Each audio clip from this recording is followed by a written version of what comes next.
Hey everyone, Llama here, and today I'm wanting to talk to you about investments. But before I do that, it has recently been pointed out to me that a lot of these videos often have disclaimers in them, but they are somewhat worded in a manner that is difficult to understand, or the disclaimer is placed at the end of the video where people may not have watched to, and as a result, some of you may be finding that you aren't getting the results you wanted from these videos. Now, I want to make it very clear in this video and all of my future goal guides, as well as anyone else's goal guides that do not make this clear. Anytime that you are engaging in a gold making activity and investing your time or gold into said activity, you are at a potential to not get the net result that you would like. You are in fact potentially going to lose any investment that you make.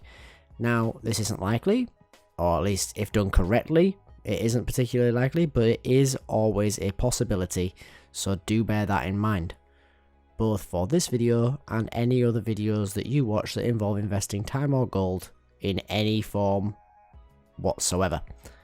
But with that said, that leads nicely onto the topic of today's video, which is investments themselves and how to reduce your risks in terms of your potential for loss in your investments that you're making, as well as potentially improving your net returns through an understanding of what you are actually doing when you make an investment. So let's dive in. Now, the very first thing we need to discuss is what is an investment. Now, I know that a lot of you will be aware of this, so we're going to touch on this pretty lightly, but essentially an investment is where you put something in with a view to getting something else out. Now, what you put in could be gold, it could be your time, it could be some other form of in-game commodity, and you're hoping that by putting this in and expending what you have of your time or gold, etc., that you're going to get something back out from it. Now, a lot of people, when it comes to gold making, think purely in terms of gold, and this is a mistake. This is something that we really want to highlight in this video, and it's actually the main thing I'm looking to focus on. The fact that you can invest 20 gold and get 25 gold back is great. And that is a very simple form of investment that could net you a 5 gold profit. Now, that is just one small type of investment that people can make in WoW. Because if you think of things as only being gold for gold, you are pretty much just going to be making very linear investments that a lot of people can make, which reduces the likelihood that you're going to get any significant profit from it. Now, one other commodity that is often underrated in WoW that can very easily turn a very large profit is time. Now, time is something that you can invest in lots of different ways, as well as also have time be returned to you as a commodity that you have either earned yourself or that you've saved yourself from having to use in the future. Now, some examples of how people trade in time in WoW are things like, let's say, purchasing a boost, getting a high level character to run you through a low level dungeon. Now, this is an excellent example that we're going to use for an investment. Let's say that you are roughly level 18 and you pay for 5 boosts of Shadowfang Keep. And these 5 boosts in total take about maybe, let's say, 25-30 minutes in order to complete this boost. Now, if that is going to net you, let's say, 3 hours worth of leveling, then at a cost of 30 minutes, and however much gold you pay to the person who is boosting you, you have got a net return of 3 hours worth of leveling saved from what you would have done alternatively. Now, the trick is that you have to assign values to your time and the time of the person who you are purchasing the time from, in this case, into a monetary value. Now, this can be difficult. The way that I like to do it personally is I like to see what farms I'm going to be currently able to do, or what farms I'm going to be able to do on the character that I'm leveling, and what the rough gold returns per hour is for that character at that farm, and then decide from there what my time is worth. So For an example, I'm actually showing you on screen now some footage of me on my low level rogue running around annihilating creatures that I am killing with weapons that I put a fiery weapon enchant on. Now, I invested gold quite heavily in 2 weapons for my rogue. Now these are some level, I think they're level 15 blue swords, and I put a fiery weapon enchantment on them. And for both weapons and both enchants, it cost me, I think it was roughly, let's say, 70 gold that I spent on these weapons, which it sounds like a lot to invest at that level bracket for the sake of improving my leveling speed. However, when you consider the fact that these weapons are allowing me to annihilate mobs my own level and level obscenely quickly, to make 70 gold back at max level with this rogue, a lot of the farms that I have been witnessing videos from and looking at how they're performed, that I can't currently engage in but I will be able to once I have a high level rogue, I can get 70 gold in roughly 1 to 2 hours of performing these farms. Now, that means that all I actually have to do in order to turn a profit for my 70 gold investment back in time is to level faster than the 2 hours of farming time by virtue of the investment I made. So for this to be a good investment, my weapons need to have saved me 2 hours on the leveling process. Now, obviously, you can never really know if you've leveled 2 hours quicker as a virtue of the weapons that you've purchased in this example.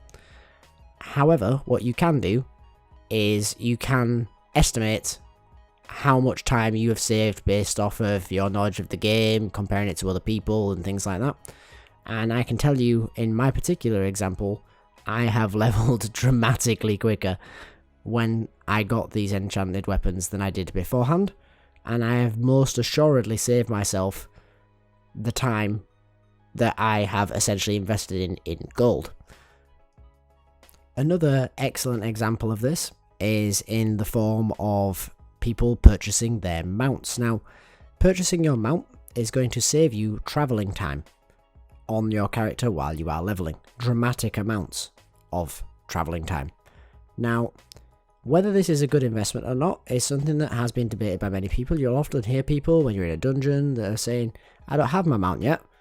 I've just decided I'm not going to get it. I want to keep my gold for other things. And obviously everyone can make their own decisions, but is that necessarily the right thing to do? Now, your mount at that level gives you 40% increased movement speed, and for that you are going to be able to cut down your, sorry, I've just said 40%. You're going to get 60% increased movement speed for your level 40 mount. Now, it costs roughly 100 gold to attain this mount, so in order to be able, in my example on my rogue, of making that money back from level 40 to level 60, I need to cut 3 hours off of my leveling time by having that mount. Now, some classes find that making this investment is difficult to do because of the fact that they already have access to a decent amount of travel speed based off of their class mechanics. So for example, Shaman have Ghost Wolf and Druids have Travel Form, and in those circumstances, maybe it doesn't save enough, so it's worth making that consideration before you invest in your mount. Other examples, like a warrior or a priest, it's undeniably going to be a good investment, because those guys basically just waddle everywhere they go until they get their mount. On that note, however, if you're leveling pretty much exclusively through dungeon grinding where you can't use mounts, then again, it may be a bad investment. So these are just some of the examples of ways that you can invest in time and be returned time back for gold investments that you may wish to consider before you consider yourself losing in a financial sense because your profits are staying the same. Now, other examples of this include purchasing a tank for your runs, for your dungeons when you're gearing up, or perhaps you are purchasing the materials required to power level a profession so that you can get that profession maxed out at level 35 instead of closer to 60, so you can start getting these net returns from the materials that you're able to craft and sell on the auction house. There's lots of different ways in which time can be invested in order to make gold, as well as gold invested in order to save on time. And it is simply down to a factor of calculating for yourself how much gold the amount of time is worth to you. But do not think solely in terms of gold. That is a mistake, and it is a rookie mistake that can seriously hurt your profits. Now, on the flip side of that, you do not really want to be investing solely in one commodity, i.e. if you are only selling time to make gold, then you will find yourself with no time to play the game. And similarly, if you invest in all your gold as increasing your leveling speeds, you're going to have a very high level character with 1 gold in his bag. So it is worth considering that you do require both commodities. However, it is also worth noting that both of these commodities exist if, for example, you play a character that struggles with one and not the other. For example, the first character I leveled is now a level 60 prot warrior, and he struggles with making gold from conventional gold farming.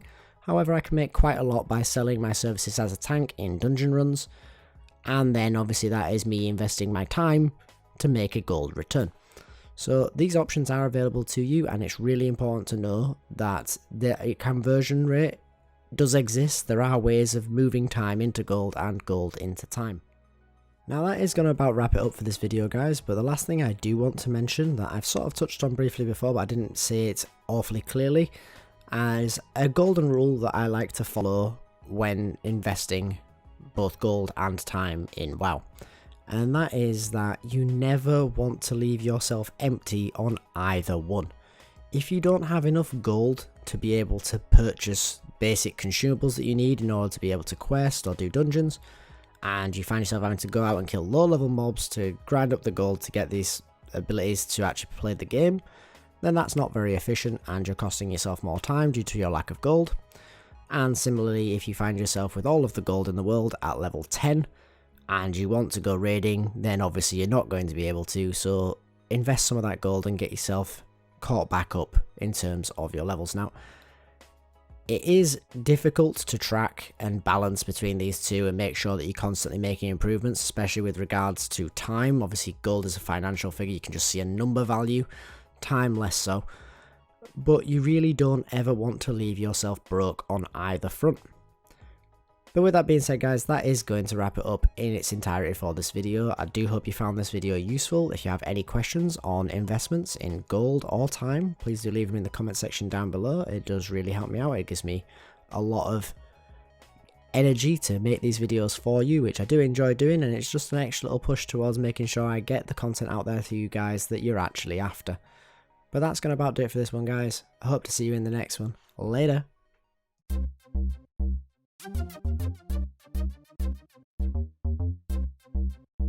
Thank you.